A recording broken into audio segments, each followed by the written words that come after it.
Hey everyone, welcome to another episode of The Broke Engineer. Today I'll be creating a dual-sided linear actuator. Now if you're wondering what made me think of this idea, it's because I'm working on a customizable actuator for a different project and I wanted to bring it into YouTube and in the process more entertaining, so I made it dual-sided because I haven't seen that been done before.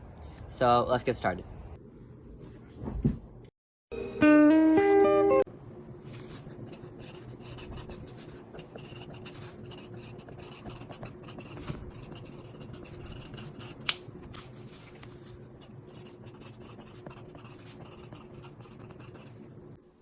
Oh wait, I totally forgot about the actuator.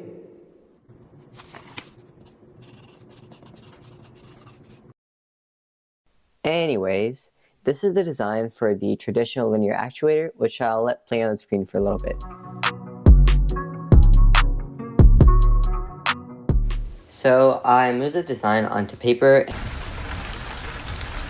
and thought of the different ways why it wouldn't work if it was able to move left and right. Alright, so the couple that I got was that the stroke rod is too big.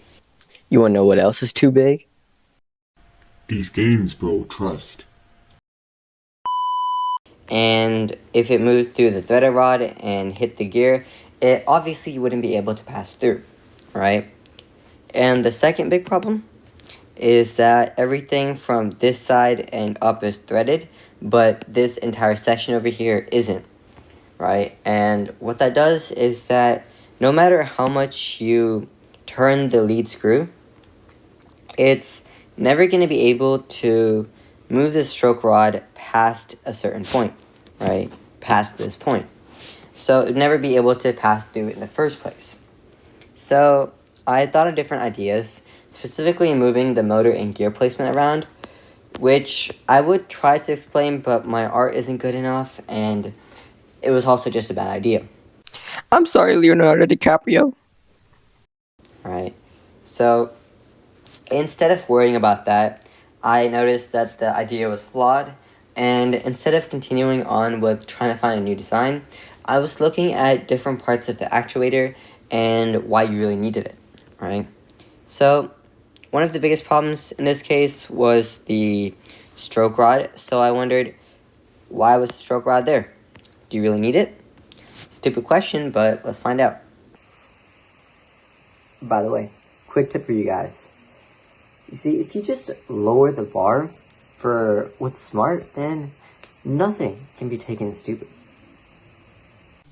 For example, if you harass geese just once in your life and get labeled as the geese whisperer, then the next time you go up to geese and start caw-cawing at them, that's going to be taken as geese whispering activities and not something, yeah. I didn't feel like finishing that sentence either. Anyways, sorry about that, back to the video. So I searched up why we needed a separate stroke rod in the first place. Alright, let me cook. Safety? Since when do I ever do that? Limit switches? Since when was I ever limited? Well, obviously if you're going to add another piece of something, you're going to have to mount it. But other than that, let's talk about the limit switches, which we might actually need. Usually there are sensors in linear actuators which tell the computer how far the actuator actually is. Essentially like a checkpoint for the maximum distance that it can stretch to. And we're not going to be implementing that in our design. It would be easy to implement, but I think it's just way easier and less code if you make it start at a default position or if you manually turn it on or off. Now, obviously that wasn't super helpful or lead me anywhere far, but it did help me think in a completely new perspective. So instead of thinking about the stroke rod as a variable at all, I just tried to remove it, right? And it helped me form my final idea, which was this. Essentially, it's the same design, motor to the side, connected to a gear, connected to another gear, except the change here is that the bottom gear has a threaded hole and that the threaded rod is completely threaded. So what this allows you to do is that as this gear over here turns, say, this way, it turns the threaded rod in the same direction and thereby pushes it left or right based off of where it's turning, right? And this really simplified the problem and needs very little change from the basic linear actuator. So this is the design I used and moved forward with. So I cut up a base right here, and then I took the measurements and adjusted it until it fit perfectly into a box.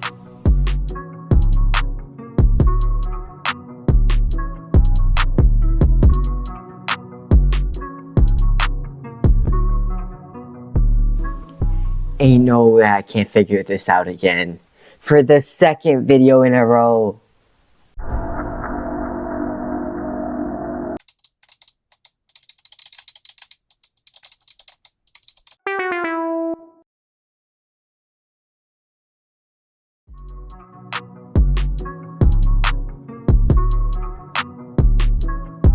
And just like that, it was finished.